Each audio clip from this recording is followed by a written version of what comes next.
Welcome back to Infrastructure Matters by IPWA, the podcast that delves into the intricate world of infrastructure, asset management and public works. I'm your host, David Jenkins, and in today's episode, we're shifting gears a bit to explore the personal side of politics and public service. We're thrilled to continue our conversation with Councillor Linda Scott. In the previous episode, we discussed the critical role of local government in managing assets and advocating for resources. Today, we delve into a more personal realm, uncovering the stories, motivations, and human experiences behind a career in public service. Join us as we explore what drives individuals like Councillor Scott to dedicate their lives to the betterment of our communities. So without further ado, let's dive into this second part of the episode. Now, I just want to change the topic slightly, and I'm just interested, I think the audience will be interested to know a little bit more about you, Linda. And so I just want to ask the first question, what is it that got you into politics? It's a great question.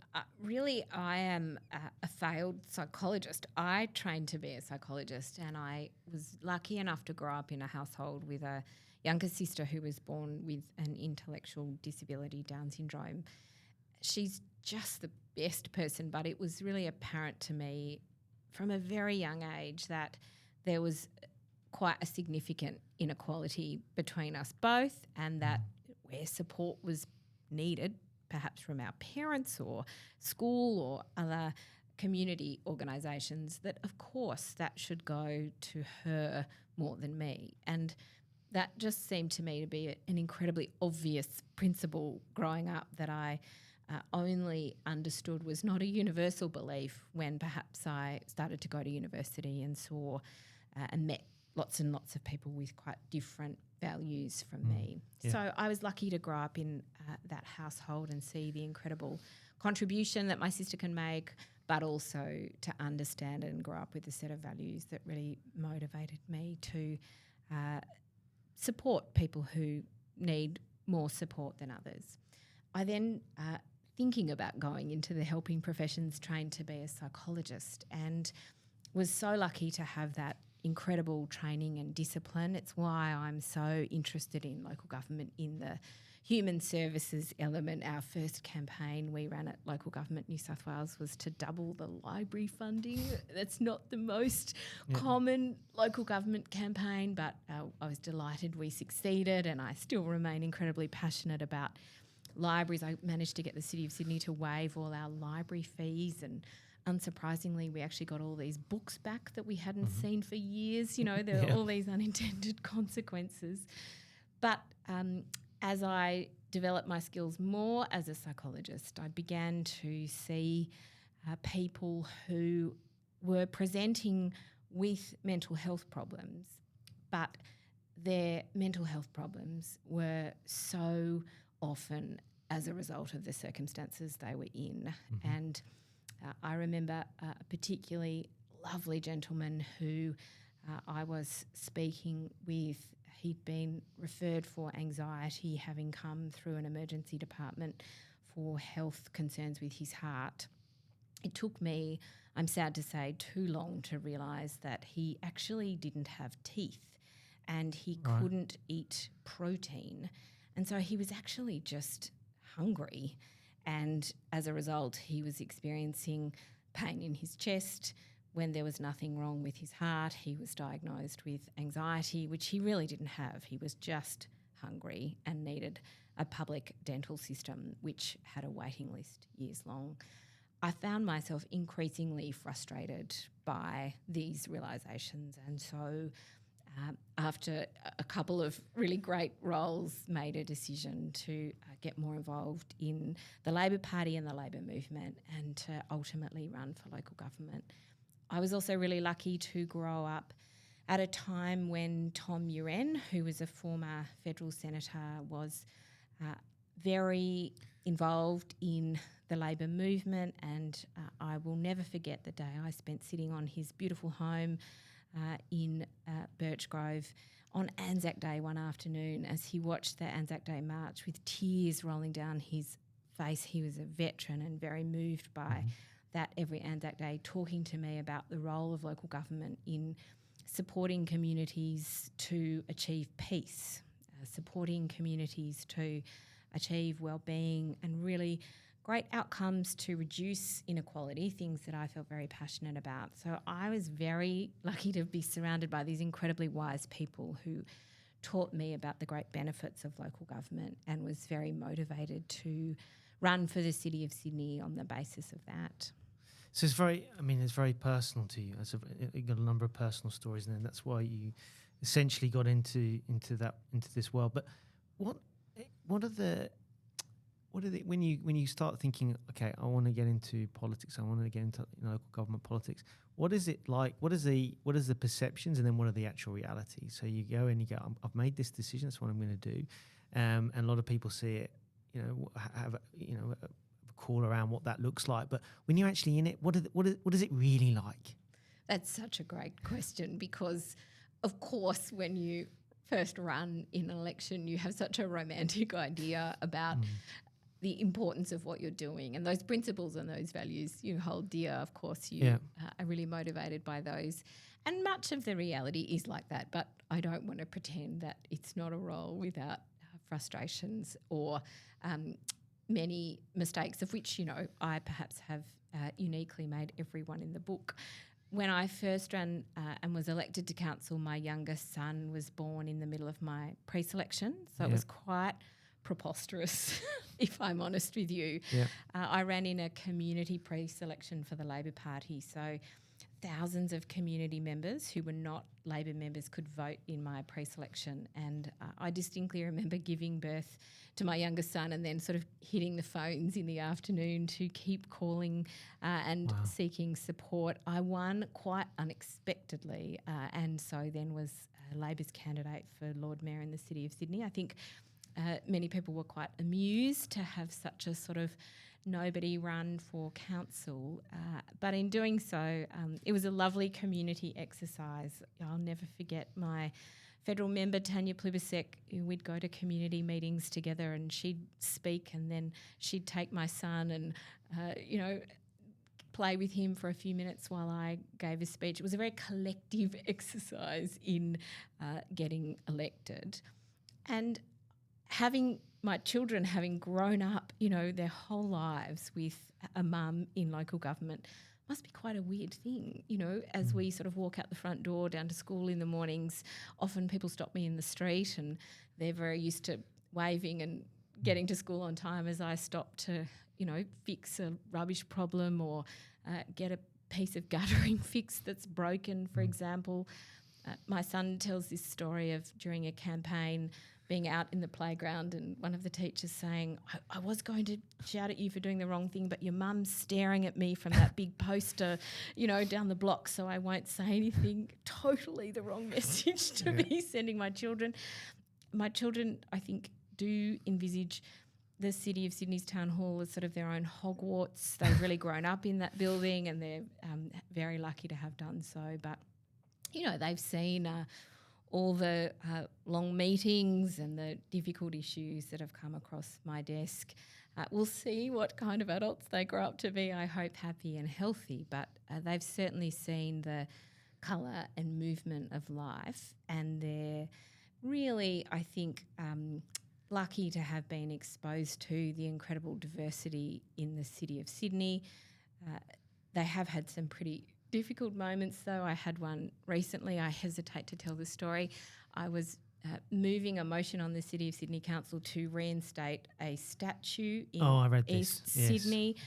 It's a great statue, really incredible. It is, though, the world's first statue of a sex worker. That's right, And so I moved this at the City of Sydney. You'd think I would have figured this out by now, but the local paper did print a rather unusual headline that my friends kindly forwarded to me before my children saw it, that had a large photo of my face and said, "World's first statue of sex worker to return to East Sydney." So I did have to sit my children down before they went to school the next day and speak to them about the fact that it's a noble profession, but not mine, and it was about a statue. I did read. I saw that on LinkedIn as well.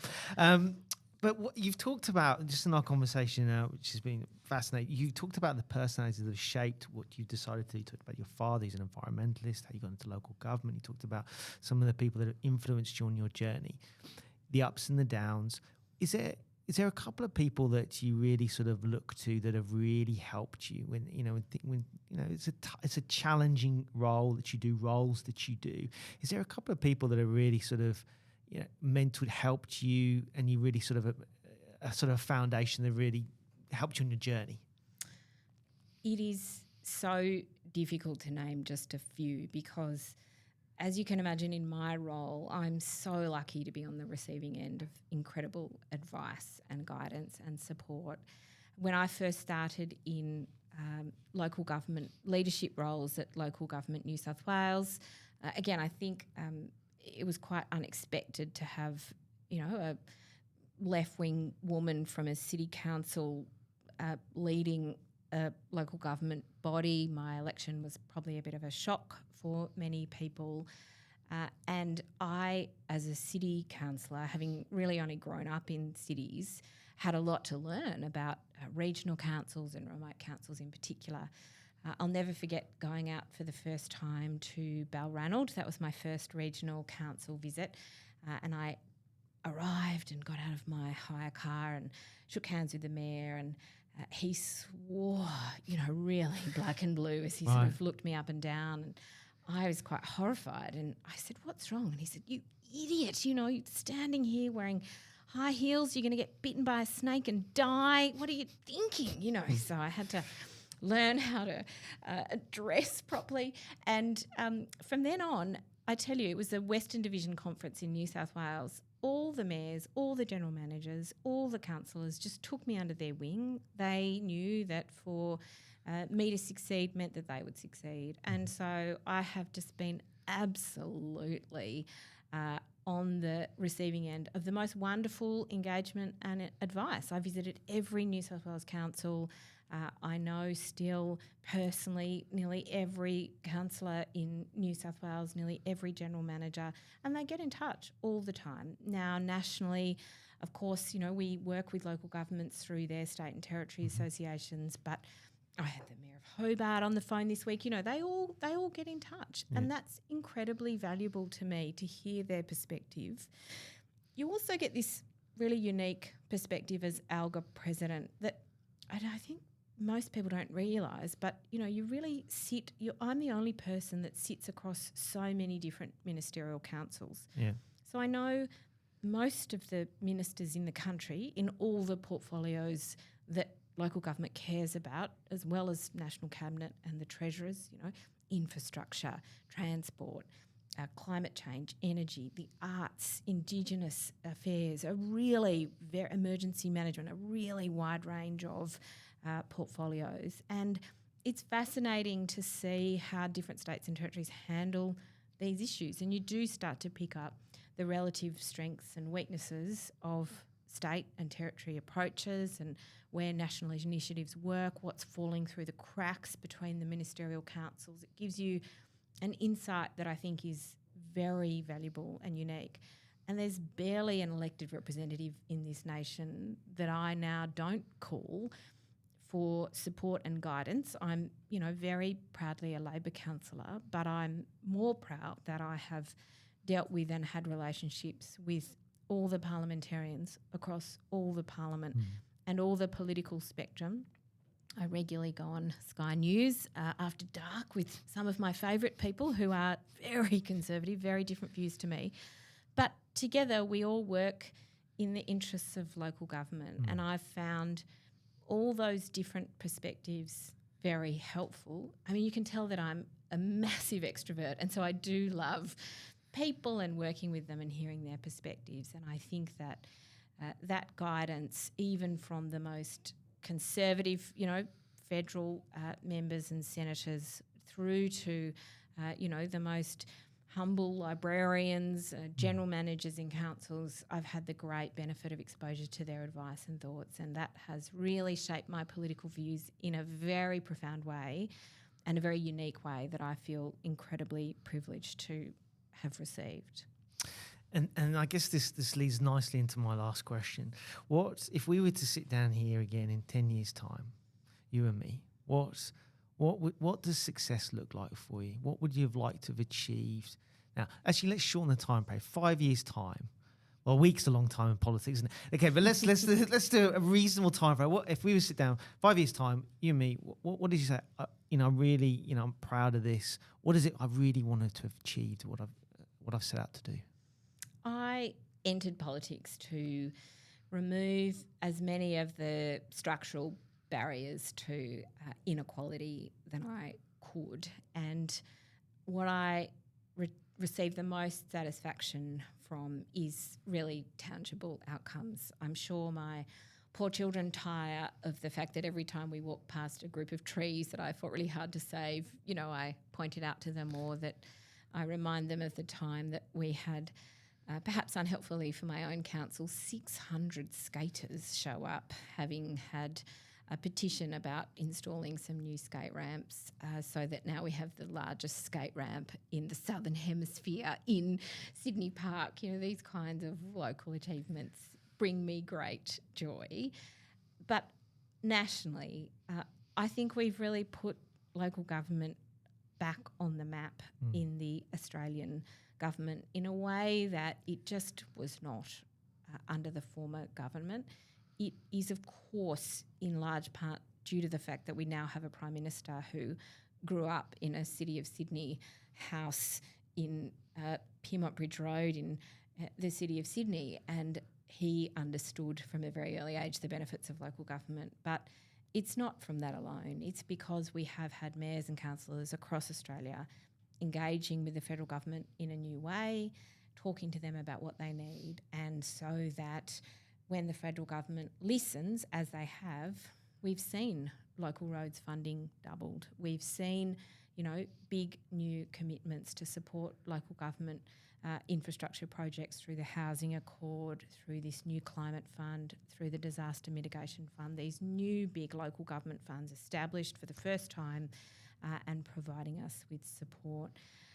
Look, I don't know what I'd like to look back on. I find it hard to think about legacy questions because my focus is really just on achieving for local governments. But I say this, I hope that when I leave local government, I leave with my current incredible network of friendships. If I achieve nothing else apart from that, I'd feel happy. I've met the most amazing people. They're so interesting.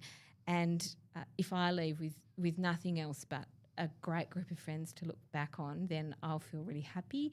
I really hope that I'll be able to achieve them some funding so they feel, that they're able to achieve outcomes for their communities too. But, I'm not here for legacy. I love my job. I'm so lucky to do it. It's a joy. And that's all I do it for. Okay. Well, look, what a good note to end our conversation. Thank you ever so much, Linda, for sharing your personal stories, your journey. It's been fascinating, interesting, and I'm sure that our audience will enjoy these 20 minutes. So thank you so much. And also on another note, just the relationship that we've had with ALGA, we continue to enjoy that, and the joint funding submissions we've done, obviously the National State of the Assets Project. So again, thank you for joining us. Take care. Thanks so much. And we look forward to the more great things that you and ALGA do in the future. A great partnership. Thanks for your time. Join us again for our next episode, where we'll continue to explore the fascinating world of infrastructure and public works. We have more thought-provoking discussions and insightful guests lined up, so make sure you become a member so you don't miss out. If you have any questions, comments, or suggestions for future topics, please reach out to us, and we'd love to hear from you. This has been Infrastructure Matters by IPWA. I'm David Jenkins, and thank you for your time and wishing you a wonderful day ahead. Stay informed, stay engaged, and let's continue to build a better world, one infrastructure project at a time. Until the next time, take care.